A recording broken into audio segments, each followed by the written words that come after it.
बीज मंत्र, भुवनेश्वरी बीज मंत्र, भुवनेश्वरी की शक्ति, क्या वो केवल मंदिर में भगवती स्थापित हैं वही शक्ति है?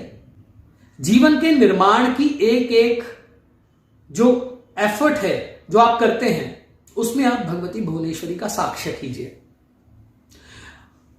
उगते हुए सूर्य समान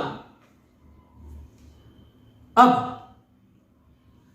पहला चरण उनके ध्यान का, ह्रीम के रहस्य का पहला चरण क्या है और भुवनेश्वरी भगवती का पहला चरण क्या है? उनके ध्यान का पहला चरण है वो भुवनेशी, वो भगवती भुवनेश्वरी, वो महाविद्या भुवनेश्वरी जो उगते हुए सूर्य के समान लालिमा लिए हुए हैं, एक नवनिर्माण की ऊर्जा स्वयं में लिए हुए हैं। जब आप रात को सो जाते हो, सुबह उठते हो, तो सबसे पहले दिन कहां से शुरू होता है? सूर्य से। सूर्य जब उगता है लालिमा लिए हुए तो एक नए दिन की शुरुआत होती है। तो ह्रीम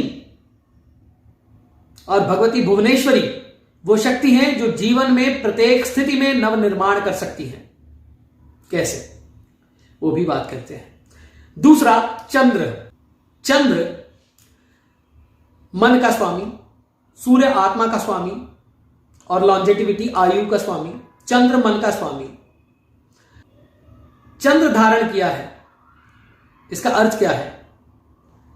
इसका अर्थ है एक संज्ञा, निर्माण आत्मा और मन से होता है और वही ऊर्जा, वही भगवती भुवनेश्वरी जो ऊर्जा को धारण करती हैं, मन को धारण करती है और स्वयं में वो आभा लिए हुए हैं। वो मंद मंद सी मुस्कान जो कि संपूर्ण सृष्टि में निर्माण करती है, वो ऊर्जा लिए हुए हैं स्वयं में। वही तो निर्माण की शक्ति है। अगर आपको कुछ भी निर्माण करना है तो पहले आपके अंदर बैलेंस होना चाहिए। अनबैलेंस्ड व्यक्ति क्या कुछ कर पाता है? नहीं कर पाता है। अब उगते हुए सूर्य के समान की शक्ति और चंद्र यानी मन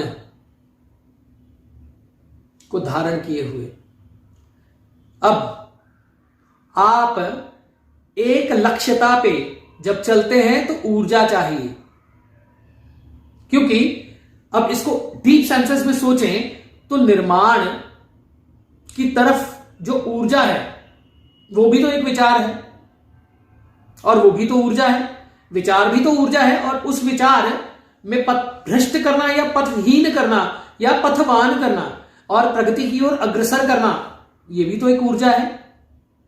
तो उनका वही निर्माण उसके अंदर भी है, वही निर्माण शक्ति उसके अंदर भी है। हमें उनके निर्माण तत्व को केवल धन, बुद्धि, ऐश्वर्य इसी तक सीमित नहीं रखना है। हमें उनके निर्माण को एक एक स्थिति, एक एक परिस्थिति, चाहे वो कंस्ट्रक्टिव है चाहे डिस्ट्रक्टिव है। एक व्यक्ति कहता है मैं सब कुछ, सब चीजों को नाश कर दूंगा, डिस्ट्रक्टिव, उस विचार का भी तो कहीं से निर्माण हुआ होगा। वो स्थितियां, परिस्थितियां जिन्होंने उस विचार का निर्माण किया होगा उनका भी तो कहीं निर्माण हुआ होगा। यह रहस्य है भगवती भुवनेश्वरी का।